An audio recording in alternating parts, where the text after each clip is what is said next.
Olá, bom dia. Meu nome é Adriana, sou a Adriana de Nanã, do Instituto de Estudos e Pesquisas Omonanã, e como sempre tenho a grata satisfação de estar aqui mais uma manhã com vocês. Bom, dando continuidade na nossa série sobre o espírito da intimidade, estamos trabalhando o livro da Sobonfu Somé, o espírito da intimidade, ensinamentos ancestrais africanos sobre maneiras de se relacionar. É importante a gente falar, fala muito sobre relacionamento de casal, mas não só sobre isso. Eu acho que ela traz muito, pelo menos tem me provocado a refletir, é o que eu tenho trazido aqui, muito para a gente pensar como a gente se coloca no mundo. Né? Como a gente se movimenta e se relaciona no mundo, tanto com aqueles que nos cercam, como com a gente mesmo. E aqui, eu vou ler aqui mais um parágrafo para vocês. Ela diz assim: para criar uma comunidade que funcione, lembrando que para que funcione, né, essa relação com família, na construção de uma família, dos filhos, essa construção de casal, para que dê certo, ela traz esses valores da comunidade dela, né, uma comunidade tribal, os Dagara, e muito relacionada à comunidade. Ela entende, eu entendo, eu acredito também, que sem comunidade não há família, né? Há, mas muito adoecida. Então, a partir dessa vivência comunitária é que é possível a gente ter uma estrutura mais saudável de convivência. Então, vamos lá, retomando. Para criar uma comunidade que funcione, é preciso observar cuidadosamente alguns dos fundamentos. O espírito, crianças, anciãos, responsabilidade, generosidade, confiança, ancestrais e ritual. Esses elementos formam a base de uma comunidade. Não é preciso começar com muita gente. Preferiria um círculo de poucos bons amigos a me perder em uma multidão de pessoas, as quais não ligam umas para as outras, que é um tanto do que a gente vive aqui nos grandes centros, né? E eu acho que a gente pode refletir também, a partir disso, nas redes sociais também, né?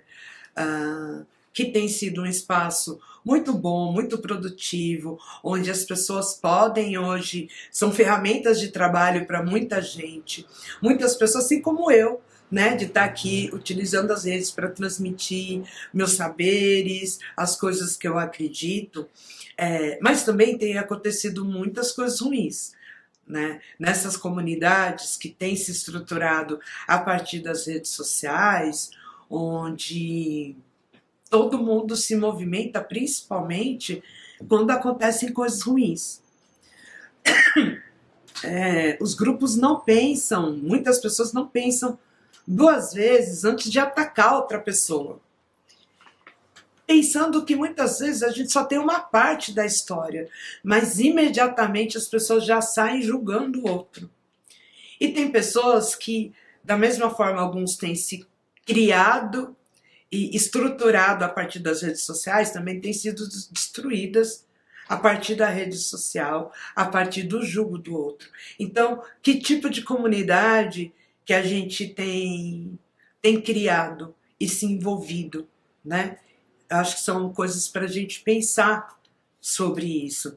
E quando ela fala, é lógico, ela está falando de uma estrutura física, que eu também estou falando sobre isso, daí estou falando das redes sociais, que é algo que não tem como a gente fugir hoje, né, com a questão da internet e tudo mais, mas a gente tem que pensar com as pessoas que a gente se associa.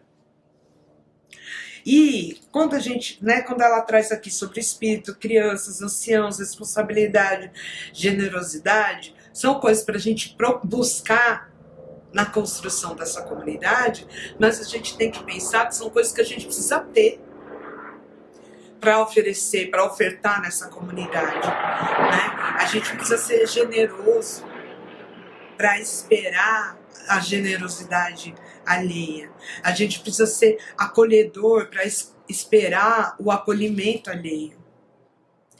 E ainda nessa reflexão com relação às redes sociais, tem impactado muito na vida concreta, material das pessoas, principalmente dos jovens, que é isso, né? Hoje uma pessoa é seu fã. Você segue, você acompanha tudo o que essa pessoa faz pelas redes. Aí, do seu ponto de vista, essa pessoa cometeu um erro, até socialmente cometeu um erro, seja ele qual for, imediatamente você considera que essa pessoa tem que deixar de existir e vai usar toda a sua energia a partir das redes para fazer isso, para apagar essa pessoa, para destruir, para dizimar essa pessoa. A gente precisa pensar sobre isso, o quanto que as pessoas são descartáveis para você. O quanto que a gente desumaniza o outro. Porque quando a gente admira uma pessoa e esquece que ela é um ser humano, e quando a gente fala de ser humano, está dizendo de pessoas falíveis, todo mundo falha, todo mundo pisa na bola, todo mundo tem... Ninguém é perfeito. E eu acho que nem é essa a proposta. Mas o quanto estamos dispostos a acolher o erro do outro, de parar para observar. É lógico, eu não estou falando daquele que matou a família inteira, eu não estou falando disso. Mas às vezes a pessoa falou algo errado, às vezes ela se equivocou, ou teve até um ato falho. Então ela era falsa, mas aquilo era aquilo que ela acredita de verdade. Até pode ser. Até pode ser. E ainda assim, isso é algo humano. Se você admira uma pessoa, você não tem o direito de desumanizar essa pessoa. Seja um grande, sei lá, uma figura famosa, que às vezes você nunca vai estar no mesmo espaço com ela, ou seja, seus pais, seus amigos, seu companheiro, sua companheira.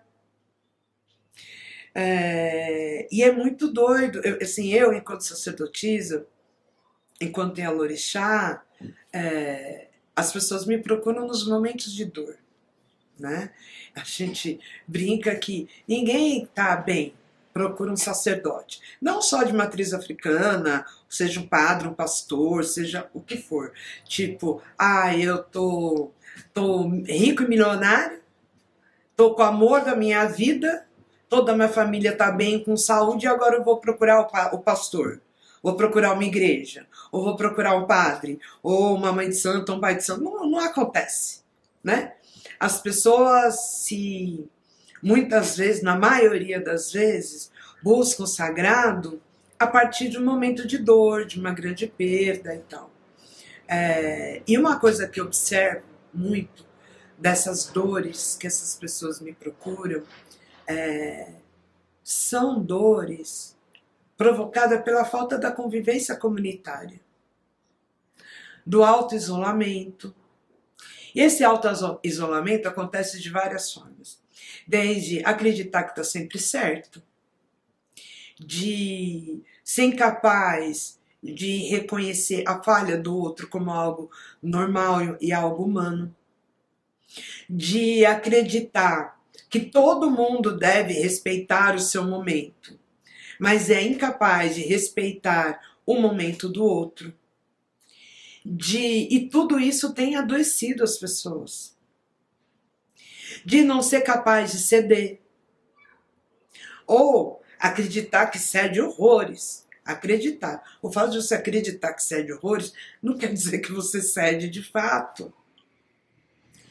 Quando a gente não está disposto a ouvir, quando a gente quer forçar uma convivência unilateral, porque é isso, se você não ouve o outro, você não tem empatia com o outro, você está forçando uma convivência unilateral, exclusivamente a partir da sua perspectiva, dos seus valores, das coisas que você acredita. Você não ouve o outro. Você olha, mas não vê o outro. Tudo que o outro faz está errado. Será que tudo que você faz está certo?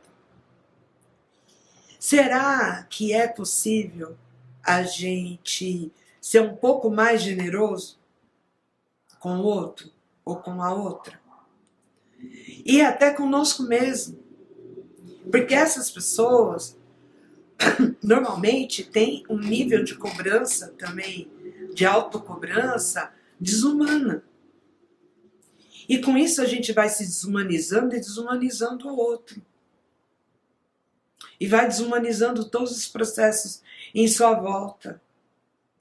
A gente já tem uma estrutura, eu costumo falar no terreiro, né? Da porta para fora, e lembrando que meu terreiro são de maioria de pessoas pretas.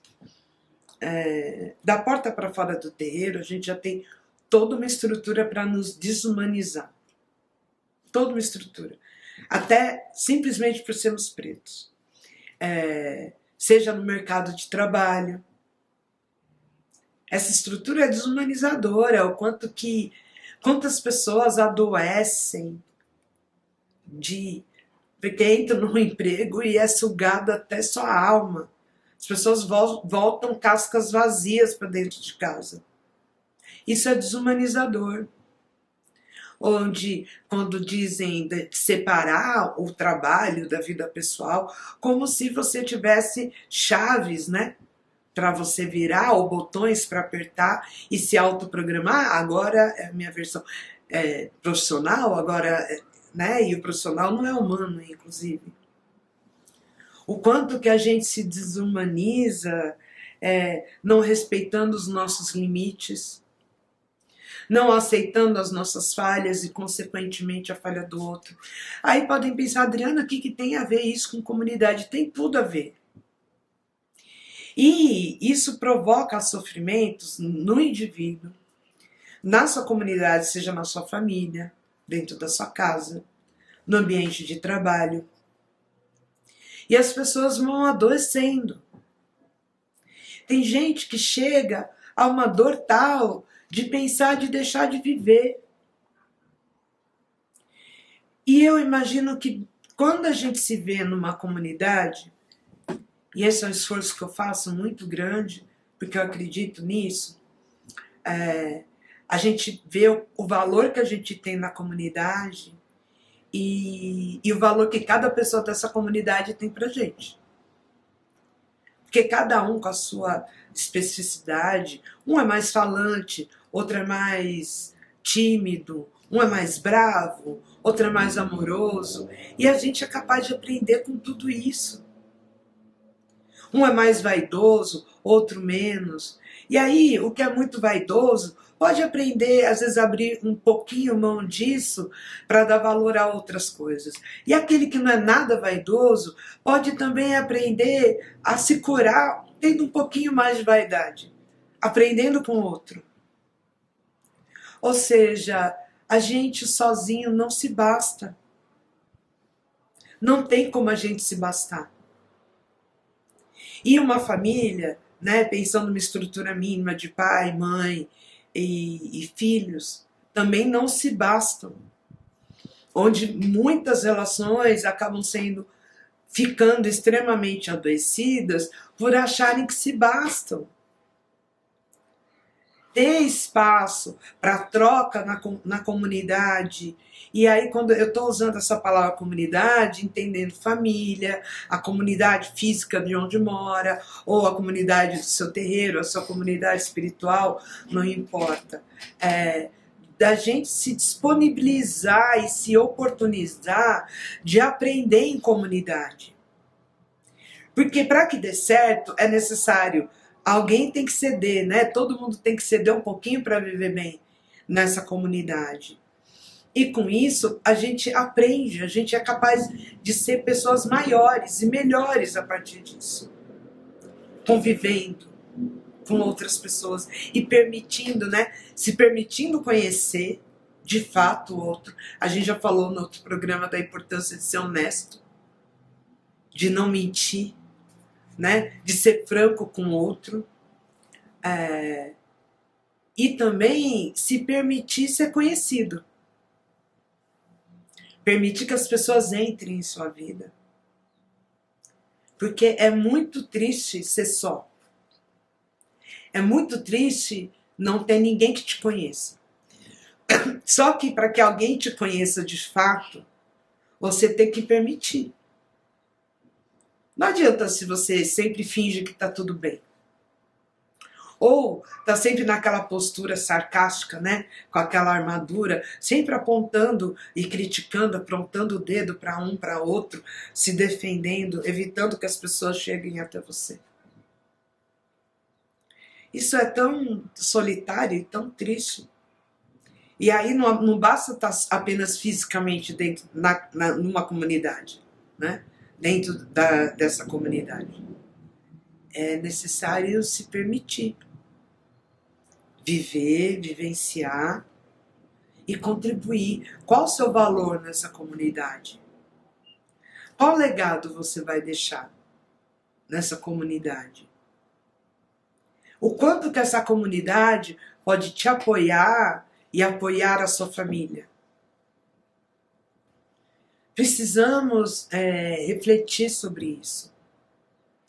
A gente precisa retomar os processos de humanização das relações. Eu acredito que assim a vida possa ficar mais leve. Bom, espero que vocês tenham gostado do programa de hoje, da provocação do dia de hoje. Um beijo grande e até semana que vem.